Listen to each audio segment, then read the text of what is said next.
Mes chers apprenants, bonjour, quelle joie de vous retrouver pour une nouvelle leçon de grammaire. Le pronom relatif simple dont je vais vous parler aujourd'hui est le pronom dont.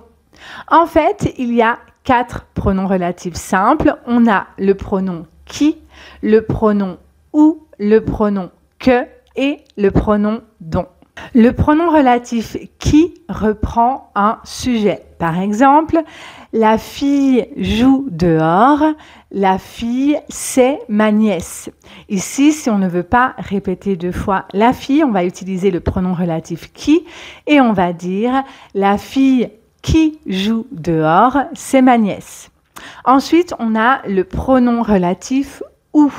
Lui, il reprend un endroit ou un moment. Par exemple, le jour où je suis née, il neigeait.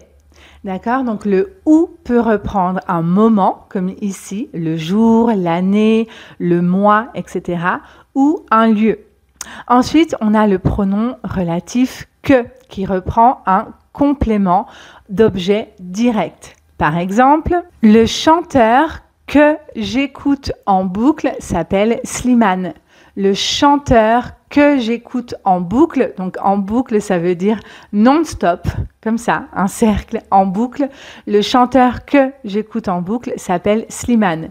Ici, c'est un complément d'objet direct. J'écoute quoi ou qui? Un chanteur, le chanteur, d'accord? Ça serait la même chose avec la chanson. La chanson que j'écoute en boucle s'appelle Mon amour. D'accord? Et donc, le pronom dont, c'est le cousin, je dirais, du pronom relatif que, puisqu'ils sont similaires, puisque les deux reprennent un complément, mais le pronom dont reprend un complément qui est introduit par de.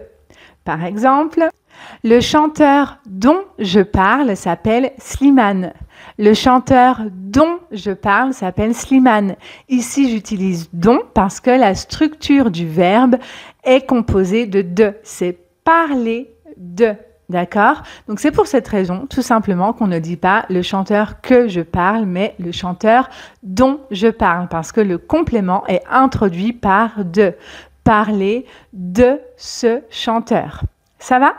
Dont remplace un complément introduit par de. Et donc ce complément peut être un verbe, comme par exemple parler de, mais également un adjectif ou un nom. On va utiliser le pronom dont avec les verbes qui sont construits avec la préposition de. Comme on l'a vu précédemment avec le verbe parler. Parler de. Le livre dont il m'a parlé hier est un best-seller. Le livre dont il m'a parlé hier est un best-seller. D'accord? Donc, parler de. Il y a d'autres verbes qui se construisent de la même manière. Par exemple, rêver de. Rêver de. Par exemple, j'en reviens pas. Demain, tu auras la voiture dont tu as toujours rêvé. J'en reviens pas. Demain, tu auras la voiture dont tu as toujours rêvé. Ici, on utilise dont parce que c'est rêver de. Également, avec avoir besoin, on va utiliser le pronom dont parce que c'est avoir besoin de. Attention, on ne dit pas je besoin, comme j'entends souvent. N'oubliez pas le verbe avoir. J'ai besoin, d'accord? Il y a 2 parties ici dans cette expression. Avoir besoin. Donc, on va utiliser le pronom dont. Par exemple, c'est l'application dont tu as besoin pour éditer tes vidéos. C'est l'application dont tu as besoin pour éditer tes vidéos. Voici ici d'autres verbes qui ont cette construction. Par exemple, se passer de, ça veut dire être capable, par exemple, de ne pas utiliser quelque chose. Par exemple, la chose dont je ne pourrais pas me passer est mon téléphone portable. Malheureusement, la chose dont je ne pourrais pas me passer est mon téléphone portable. Autre verbe qui utilise la construction, la préposition de, il y a s'occuper de, se souvenir de, se moquer de. D'accord?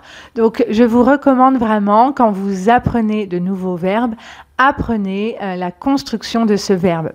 Et vous allez remarquer que c'est presque toujours les mêmes verbes que vous utilisez avec le pronom dont, notamment parler, avoir besoin, rêver, s'occuper, se souvenir. Ok? Ensuite, dont peut être complément d'un adjectif avec la formule être plus adjectif plus de. Donc, par exemple, être satisfait ou satisfaite au féminin de.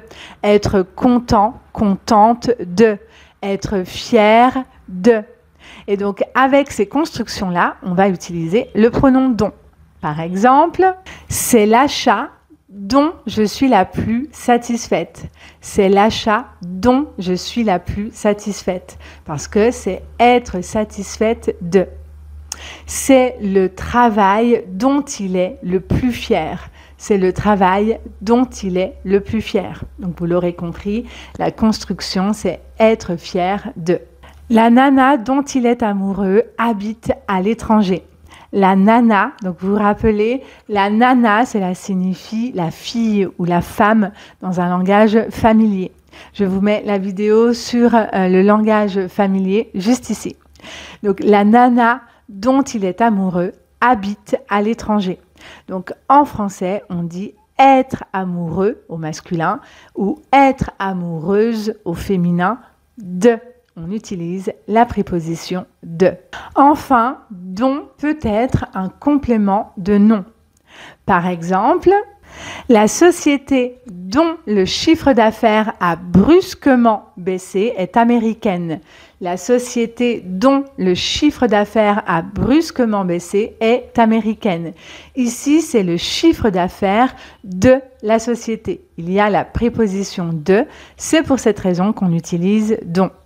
Et donc, brusquement, ça veut dire soudainement, baisser. Et donc, baisser, c'est le contraire d'augmenter. Augmenter, baisser. Autre exemple, voici un auteur dont j'apprécie le travail.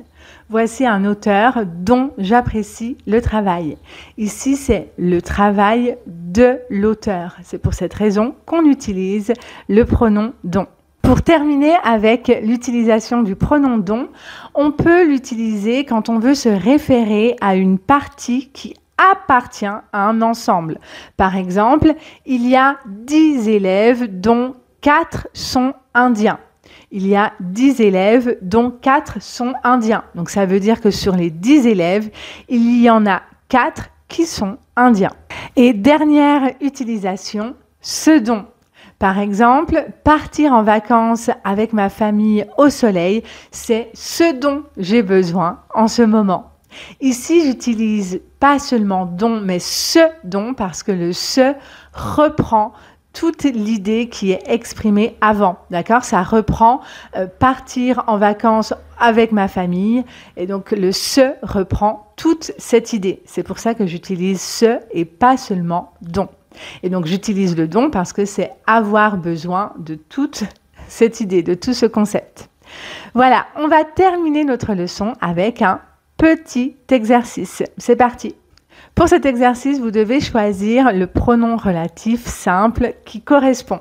Donc, je vous rappelle qu'il y a 4 pronoms relatifs, qui, que, ou, dont. Première phrase. Tu as déjà acheté le rouge à lèvres. Tu m'as parlé hier. Tu as déjà acheté le rouge à lèvres. Tu m'as parlé hier. Quel est le bon pronom relatif ici? Qui, que ou dont.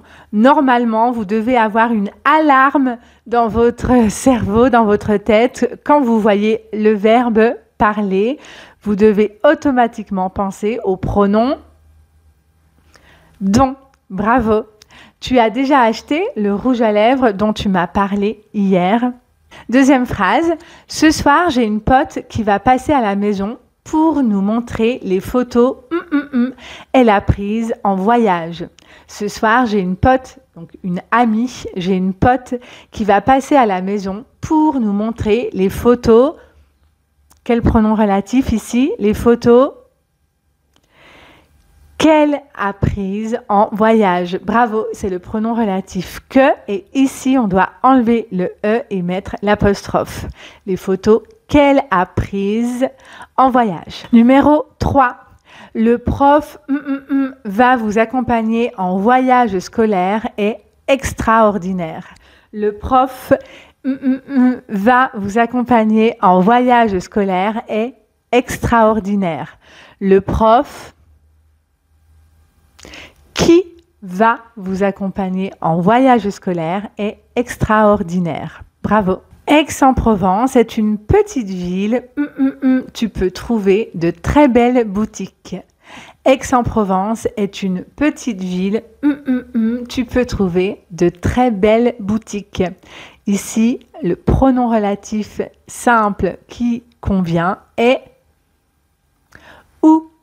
Aix-en-Provence est une petite ville où tu peux trouver de très belles boutiques. Voilà mes chers apprenants, notre leçon de grammaire est terminée. Ce fut un plaisir de passer ces quelques minutes avec vous. Si vous souhaitez continuer votre apprentissage du français, vous pouvez regarder cette leçon ici et n'oubliez pas de vous abonner à ma chaîne. On se retrouve très vite pour une nouvelle leçon de français. Prenez soin de vous. Salut!